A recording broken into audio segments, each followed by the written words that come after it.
"You lied about the father," my brother accused. I showed him the test results. Before I tell you my whole story, let me know in the comments what part of the world you're listening to me from. My name is Sarah Michelle Carter. I'm 34 years old, and I've been a registered nurse at Mercy General Hospital in Austin, Texas, for 12 years.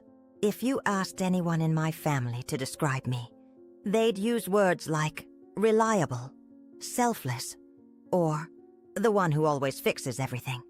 I'm the daughter who moved back home to help care for our aging parents.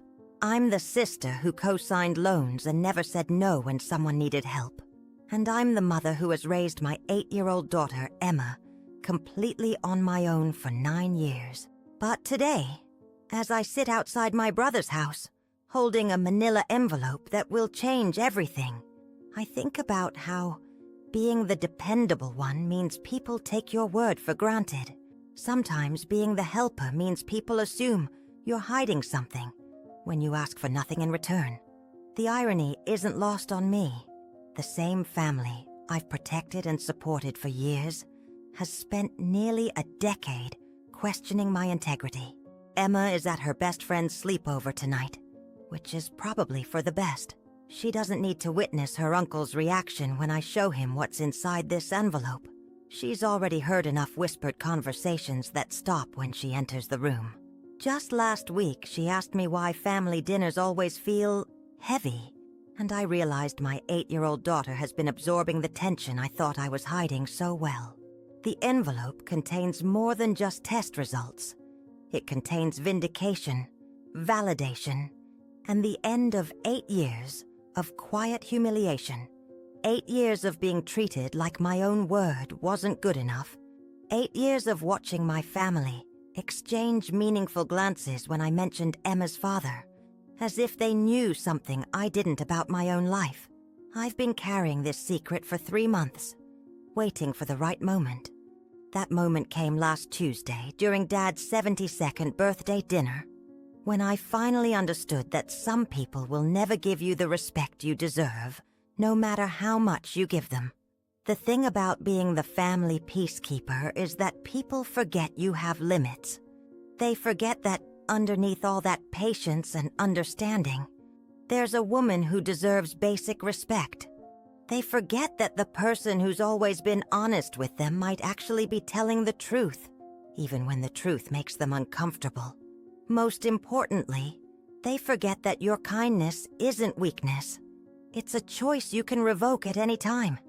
Michael has always been the golden child, the successful lawyer with the perfect suburban life. He's 3 years younger but acts like the older sibling. When I got pregnant with Emma at 25, he was the first to question everything. When Emma's father denied paternity and disappeared, Michael suggested maybe I wasn't being entirely truthful about the timeline. For 8 years, I've endured sideways glances, carefully worded questions, assumptions that, because I was young and made one mistake, I must be lying. I've watched my own family doubt my character while I continued being there for them. When Mom had her heart attack, I coordinated her care, took unpaid leave, and slept in hospital chairs for a week.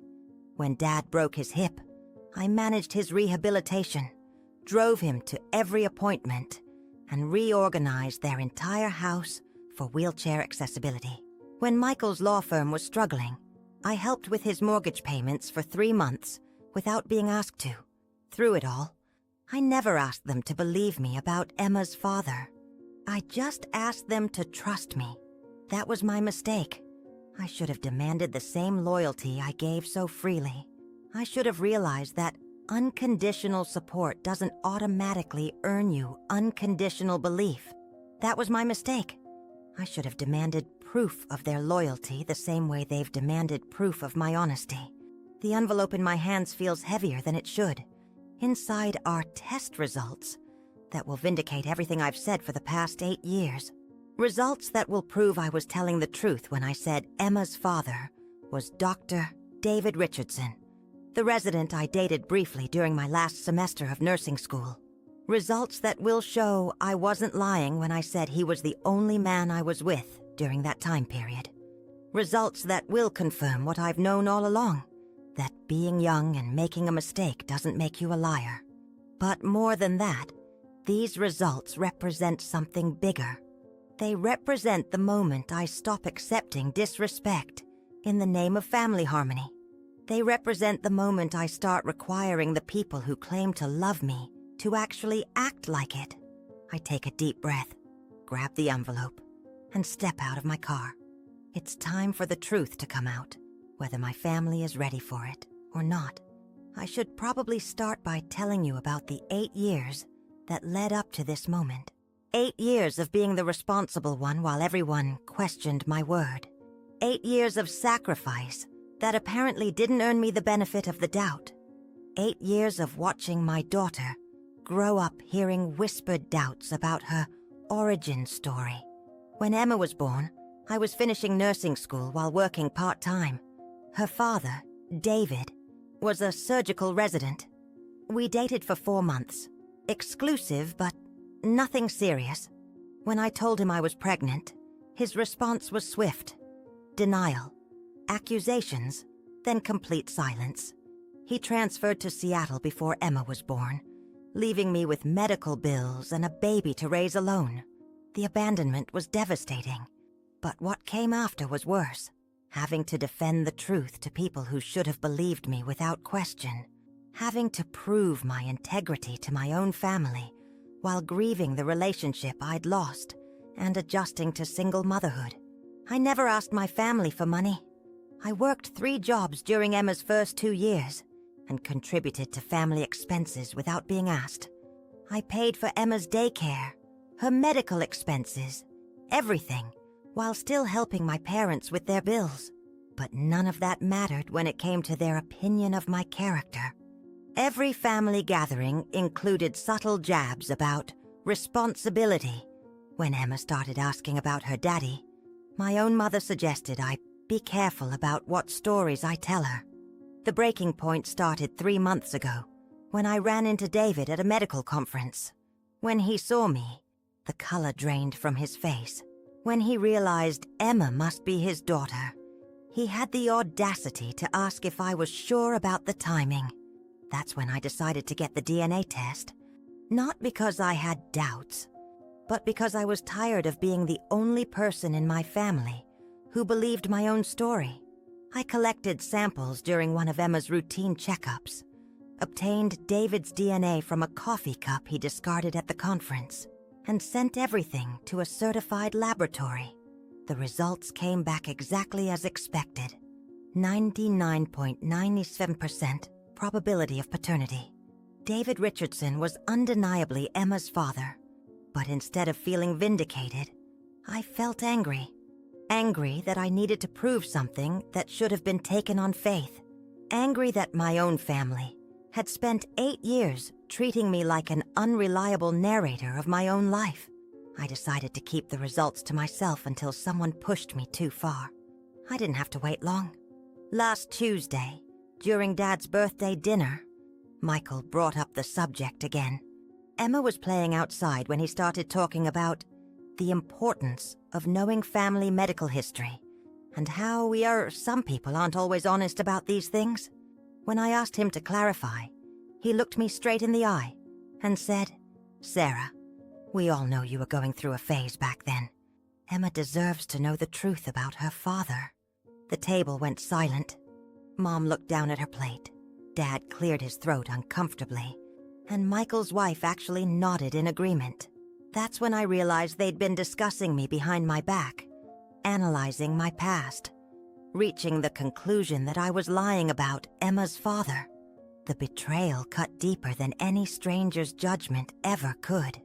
I called Michael the next morning and told him we needed a private conversation. He agreed immediately, probably thinking I was finally ready to confess. He had no idea what was coming. The conversation I'm about to have with my brother will change everything. Not just between us, but in our entire family dynamic. Because I'm not just going to prove that I was telling the truth about Emma's father. I'm going to prove that my family's willingness to doubt me says everything about their character and nothing about mine. Michael answers the door with his patronizing smile, wearing pressed khakis and a polo shirt. "Hey, Sarah. I'm glad you decided to finally talk about this." I follow him into his living room, the same room where I helped him study for the bar exam, where I spent countless hours editing his law school papers, where I celebrated his wedding and held his newborn son. The same room where he's about to learn that he's been wrong about his sister for 8 long years. "Michael, for 8 years, you've questioned my honesty about Emma's father. You've made me feel like I have to defend myself to people who claim to love me." He settles into his recliner. "Sarah, nobody's questioning your integrity. We're just concerned that maybe you weren't thinking clearly. Stop. Do you think I lied about David Richardson being Emma's father?" He shifts uncomfortably, and for a moment I see a flash of uncertainty in his eyes. Then his lawyer training kicks in, and he straightens up with that familiar condescending expression. "Yes, Sarah, I think you don't actually know who Emma's father is, and you picked David because he couldn't defend himself." The words hang in the air between us like a slap. This is my brother, the boy I helped with homework, who cried in my arms when our dog died, who called me when he failed his first practice bar exam, and he thinks I'm a liar. I reach into my purse and pull out the manila envelope. This contains DNA test results comparing Emma's genetic profile to David Richardson's. I had the test done 3 months ago. His smugness fades. I slide the envelope across the table. "Open it." His hands shake as he reads. "Probability of paternity, 99.97%. David Richardson is Emma's biological father," I say simply. "Just like I told you 8 years ago. If you had this proof, why didn't you show us before? Because I shouldn't have needed proof, Michael.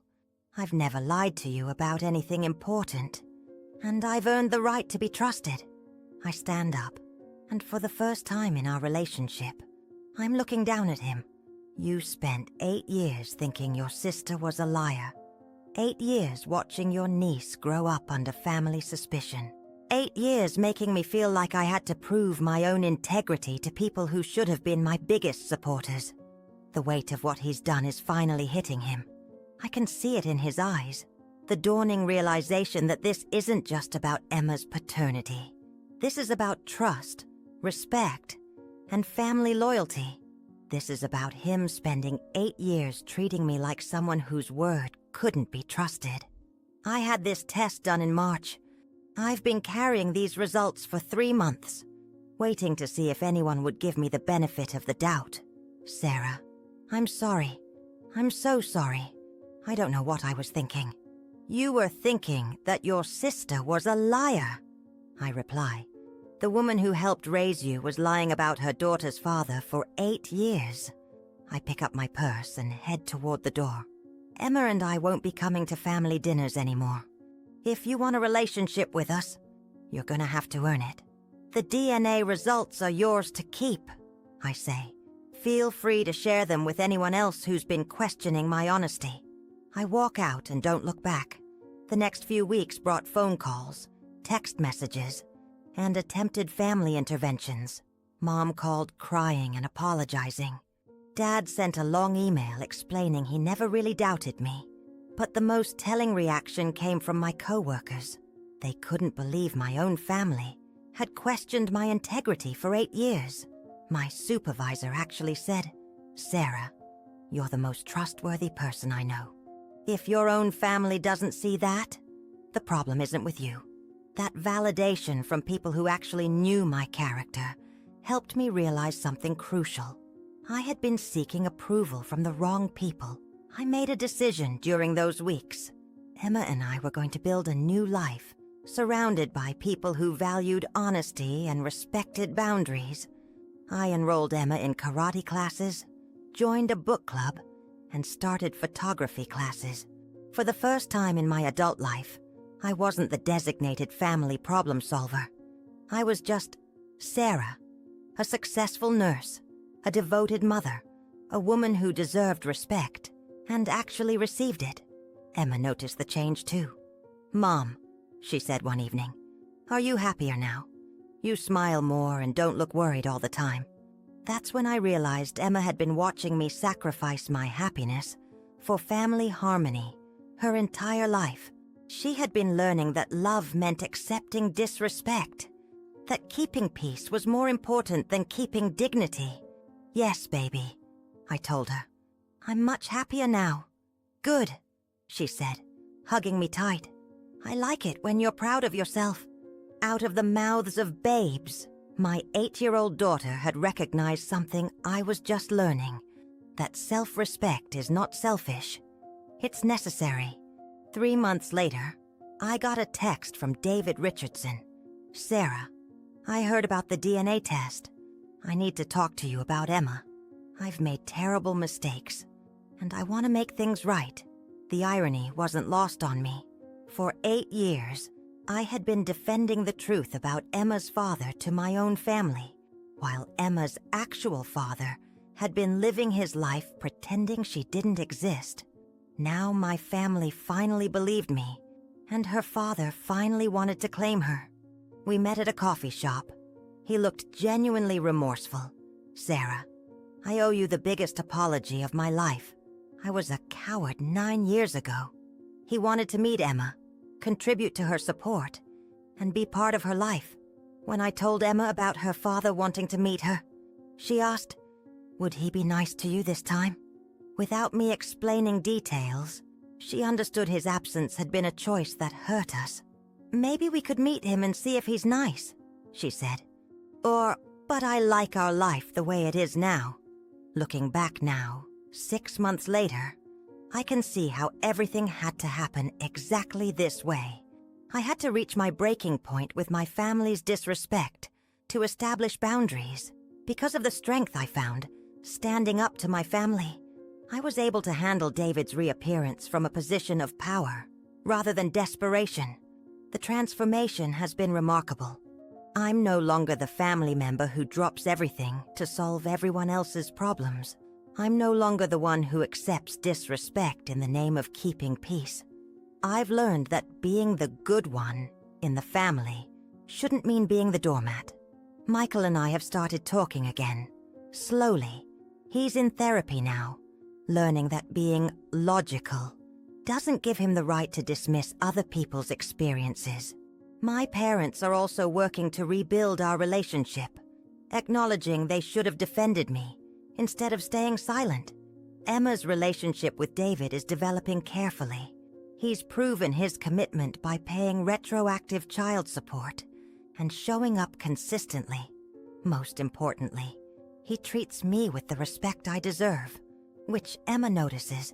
But the biggest change has been in how I see myself. For 34 years, I defined my worth by how much I could give to other people. Now I know that the people who truly love you believe you when you tell them something important. They don't make you prove your worth over and over again. Emma is learning these lessons too. She's learning that she deserves to be surrounded by people who celebrate her and treat her with kindness. She's learning that her mother is a strong woman who won't tolerate disrespect. If you're recognizing yourself in my experience, know this: you don't have to prove your worth to people who claim to love you. You don't have to accept doubt and disrespect from family members who should be your biggest supporters. Trust your instincts. Stand up for yourself. Set boundaries and enforce them. Walk away from people who treat you poorly, even if they share your DNA. Surround yourself with people who see your value. You deserve to be believed. You deserve to be respected. You deserve to be loved by people who actually know how to love. Your truth is valid. Your feelings matter. And your happiness is worth fighting for. If this story resonated with you, please share it with someone who needs to hear it.